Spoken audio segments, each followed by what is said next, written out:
राधे राधे, जय माता की भक्तों। आप सभी का स्वागत करती हूँ स्पिरिचुअल ज्ञान साधना में और आप सभी से अनुरोध करती हूँ कि स्पिरिचुअल ज्ञान साधना को सब्सक्राइब कर लीजिए और बेल आइकन को प्रेस कर दीजिए ताकि आपको नई नई वीडियोस का श्री शिवाय नमस्तुभ्यम। जय माता की, राधे राधे भक्तों। कैसे हैं आप सभी लोग?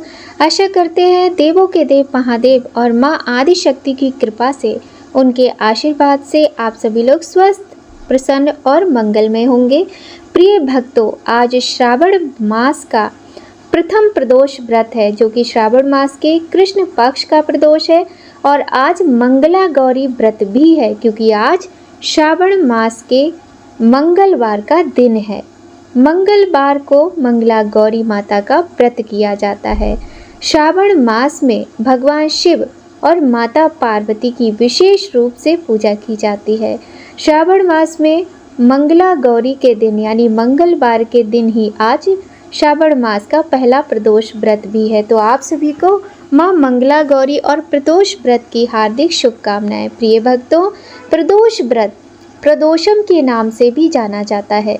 सनातन धर्म के अनुयायियों द्वारा सबसे बड़ा पवित्र व्रत माना जाता है।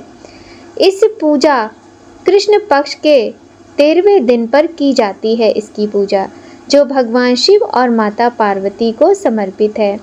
ऐसा विश्वास है कि इस अवधि के दौरान भगवान शिव अत्यंत प्रसन्न रहते हैं और अपने सभी भक्तों को आशीर्वाद देते हैं। प्रदोष काल के दौरान या त्रयोदशी के दिन उनकी सभी इच्छाओं की पूर्ति करते हैं। शिव के भक्त मोक्ष प्राप्ति और अपने स्वप्न की पूर्ति के लिए प्रदोष का व्रत करते हैं।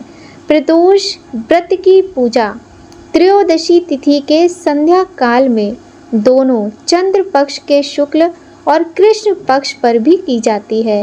ये नव चंद्रोदय या पूर्ण चंद्र अमावस्या और पूर्णिमा से 13वीं तिथि या चंद्र तिथि होती है। प्रिय भक्तों, पुराणों में प्रदोष व्रत के विषय में एक वर्णन मिलता है, जो कि भगवान विष्णु के परामर्श से हुए समुद्र मंथन से जुड़ा हुआ है। अत्यंत प्रसिद्ध अमृत, जिसमें किसी को भी अमर बना देने की क्षमता थी, उसे समुद्र को मथ कर निकाला गया था। देवताओं और दानवों ने मिलकर इस मंथन को किया, जिससे अमृत के साथ साथ एक अत्यंत शक्तिशाली विष भी निकला, जो समस्त सृष्टि का नाश करने की क्षमता रखता था। इस विष को नष्ट करना था, परंतु किसी के भी पास इसका समाधान नहीं था। अंत में भगवान शिव सबका उद्धार करने के लिए आए और इस हलाहल विष का पान किया, जिससे उनके कंठ में हुई पीड़ा से उनकी पीड़ा और बढ़ती चली गई। इस विष के प्रभाव को कम करने के लिए माता पार्वती ने भगवान शिव के कंठ पर अपने हाथों को रखा और उन्हें इस पीड़ा से मुक्ति दिलाई। देवों और असुरों ने 13वें दिन भगवान शिव को धन्यवाद दिया। विश्वास है कि उनकी भक्ति से प्रसन्न होकर भगवान शिव ने नंदी बैल के सींगों के बीच नृत्य किया। वह समय जब भगवान शिव अत्यंत प्रसन्न थे, वह प्रदोषम काल यानी गोधूली बेला का समय था। स्कंद पुराण में प्रदोष व्रत की सही विधि का वर्णन किया गया है। आप 2 प्रकार से इस व्रत को कर सकते हैं।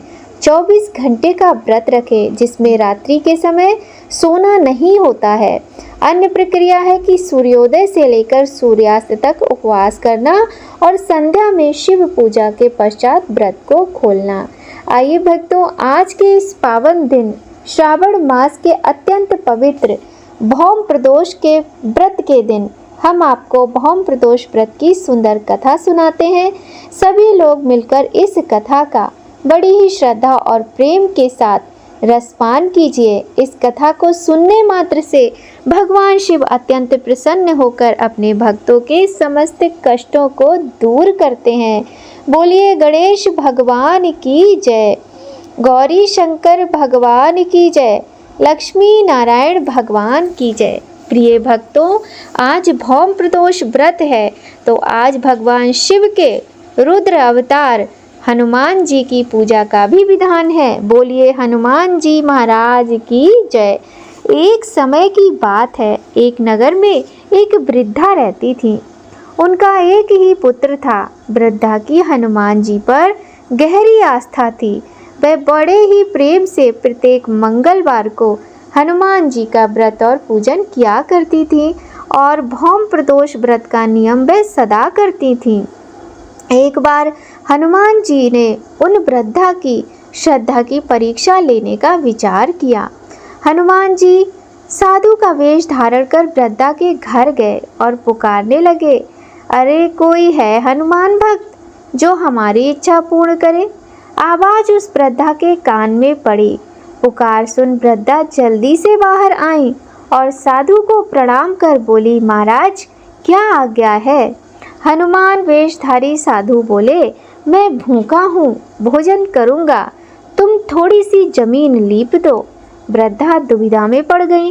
अंततः हाथ जोड़कर बोली, महाराज लीपने और मिट्टी खोदने के अतिरिक्त आप कोई भी दूसरी आज्ञा दें, मैं अवश्य पूर्ण करूंगी। साधु ने 3 बार प्रतिज्ञा कराने के पश्चात कहा, तू अपने बेटे को बुला, मैं उसकी पीठ पर आग जलाकर भोजन बनाऊंगा।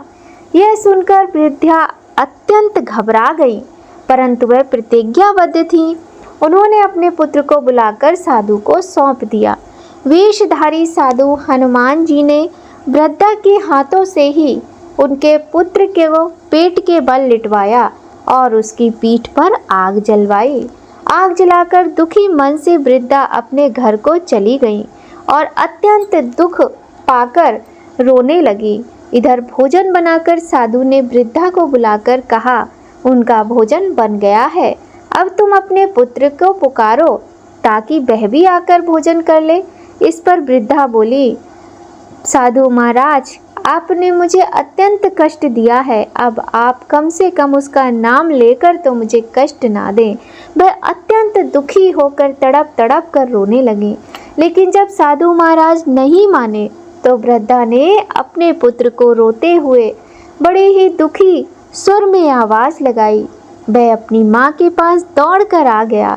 अपने पुत्र को जीवित देख वृद्धा को बड़ा ही आश्चर्य हुआ और वह साधु महाराज के चरणों में गिर गईं। तब हनुमान जी ने अपने वास्तविक रूप में आकर उनको दर्शन दिए और वृद्धा को भक्ति का आशीर्वाद देकर कहा कि हे माते, मैं तेरी भक्ति से, तेरे प्रेम से बहुत ही प्रसन्न हूँ, इसीलिए मैं तेरी परीक्षा लेने आया था और तू अपनी परीक्षा में सफल हुई है। बोलिए हनुमान जी भगवान की जय। बोलिए गौरी शंकर भगवान की जय। करोड़ों चंद्रमा के समान कांतिवान त्रिनेत्रधारी, मस्तक पर चंद्रमा का आभूषण धारण करने वाले, पिंगल वर्ण के जटाजूटधारी, नीले कंठ तथा अनेक रुद्राक्ष मालाओं से सुशोभित, वरद हस्त, त्रिशूलधारी, नागों के कुंडल पहने, व्याघ्र चर्म धारण किए हुए, रत्न जड़ित सिंहासन पर विराजमान शिवजी हमारे सारे कष्टों को दूर कर सुख समृद्धि प्रदान करें। इस प्रकार भगवान शिव का ध्यान करते हुए हमें प्रदोष व्रत की कथा सुननी चाहिए या फिर सुनानी चाहिए और भगवान की कथा के साथ ही हमें उनके मंत्रों का जप भी अवश्य निरंतर रूप से करते रहना चाहिए।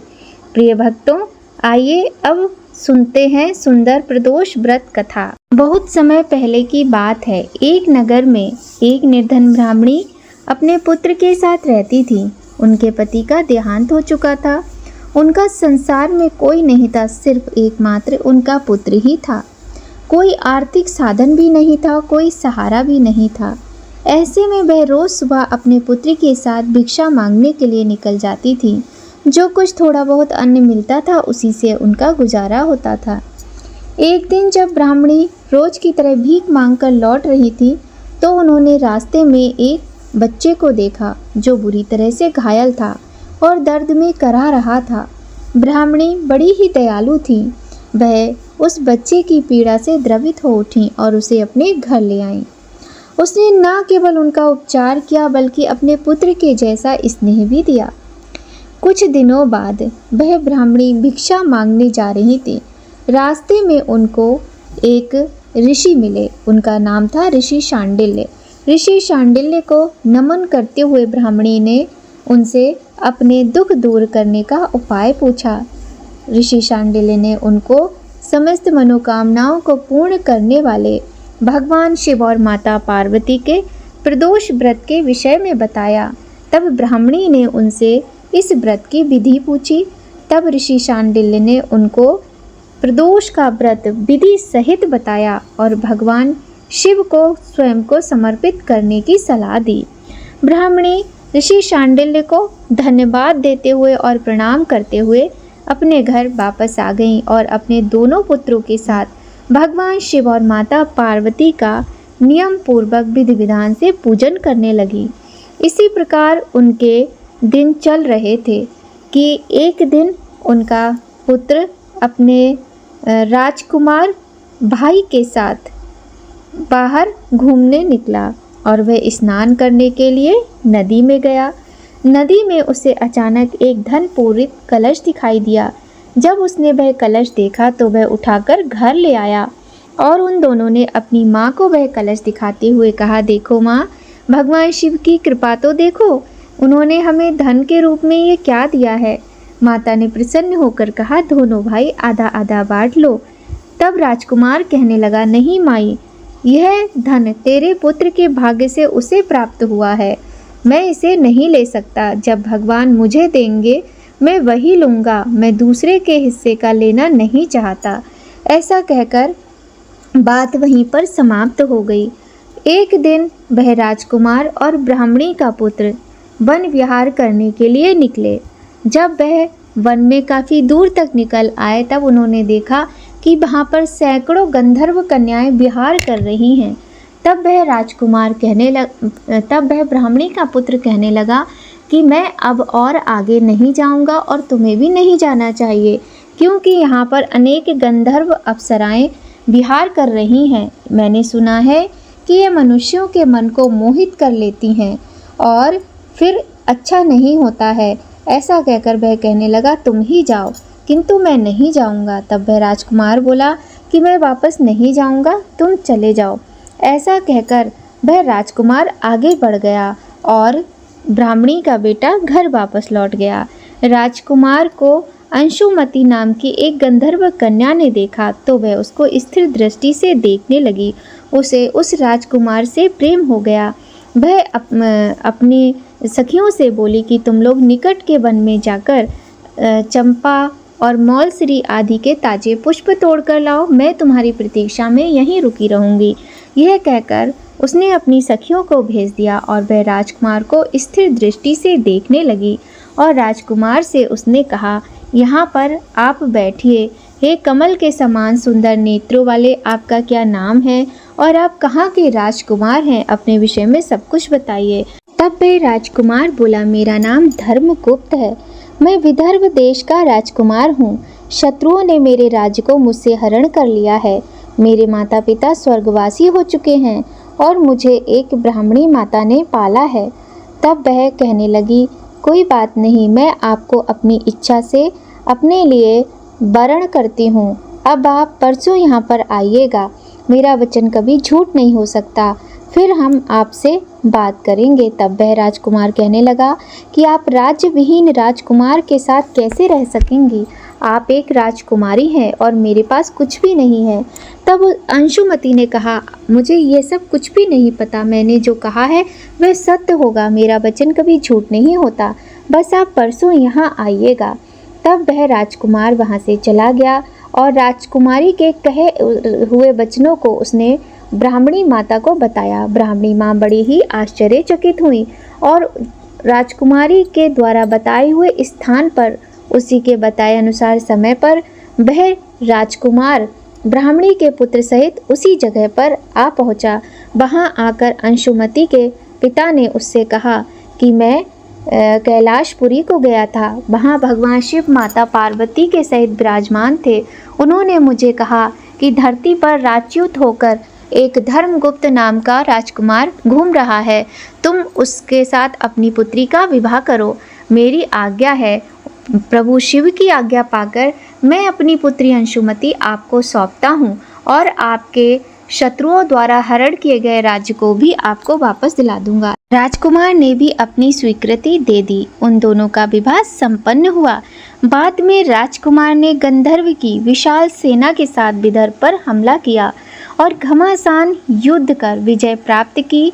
अपनी पत्नी के साथ वह राज्य करने लगा। वहाँ उस महल में वह पुजारी की पत्नी और पुत्र को आदर के साथ ले आया तथा उन्हें राजमाता के पद पर आसीन किया और ब्राह्मण पुत्र को अपने भाई के रूप में स्वीकार किया। पुजारी की पत्नी तथा पुत्र के सभी दुख और दरिद्रता दूर हो गई। वे सुख से अपना जीवन व्यतीत करने लगे।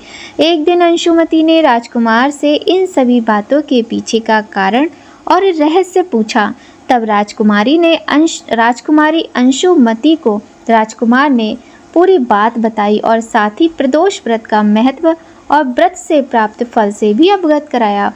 उसी दिन से प्रदोष व्रत की प्रतिष्ठा व महत्व बढ़ गया तथा मान्यता अनुसार लोग ये व्रत करने लगे। कई जगहों पर अपनी श्रद्धा के अनुसार स्त्री पुरुष दोनों ही इस व्रत को करते हैं। इस व्रत को करने से मनुष्य के सभी कष्ट और पाप नष्ट हो जाते हैं एवं अभीष्ट की प्राप्ति होती है। बोलिए गौरी शंकर भगवान की जय, लक्ष्मी नारायण भगवान की जय। आइए भक्तों, अब करते हैं सुंदर आरती। शीश गंग अर्धांग पार्वती सदा विराजत कैलाशी, नंदी भृंगी नृत्य करते हैं गुण भक्तन शिव की दासी। शीतल मंद सुगंध पवन वह बैठे हैं शिव अविनाशी, करत गान गंधर्व सप्त स्वर राग रागिनी अति गासी। यक्ष रक्ष भैरव जहाँ डोलत बोलत हैं बन के वासी, कोयल शब्द सुनावत सुंदर भ्रमर करते हैं गुंजासी।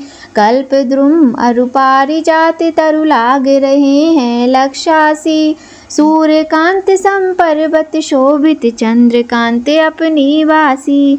छहो ऋतु नित फलत रहते हैं पुष्प चढ़ते हैं वर्षासी, देव मुनि जन की भीड़ पड़ते हैं निगम रहते जो नित्य गासी। ब्रह्मा विष्णु ध्यान धरते हैं कछु शिव हमको करमासी, रिद्धि सिद्ध के दाता शंकर सदा आनंदित सुख राशि। जिनको सुमिरन सेवा करते छूट जाए यम की फांसी, त्रिशूल धर को ध्यान निरंतर मन लगाए कर जागासी। दूर करे विपदा शिव तन की जन्म जन्म शिव पद पासी, कैलाशी काशी के वासी अविनाशी मेरी सुध लीजो। सेवक जान सदा चरणन को आपन जान दर्श दीजो, तुम तो प्रभु जी सदा सियानी अब गुण मेरे सब ढकियो। सब अपराध क्षमा कर शिव जी किंकर की विनती सुनियो, सब अपराध क्षमा कर शिव जी किंकर की विनती सुनियो, सब अपराध क्षमा कर शिव जी किंकर की विनती सुनियो।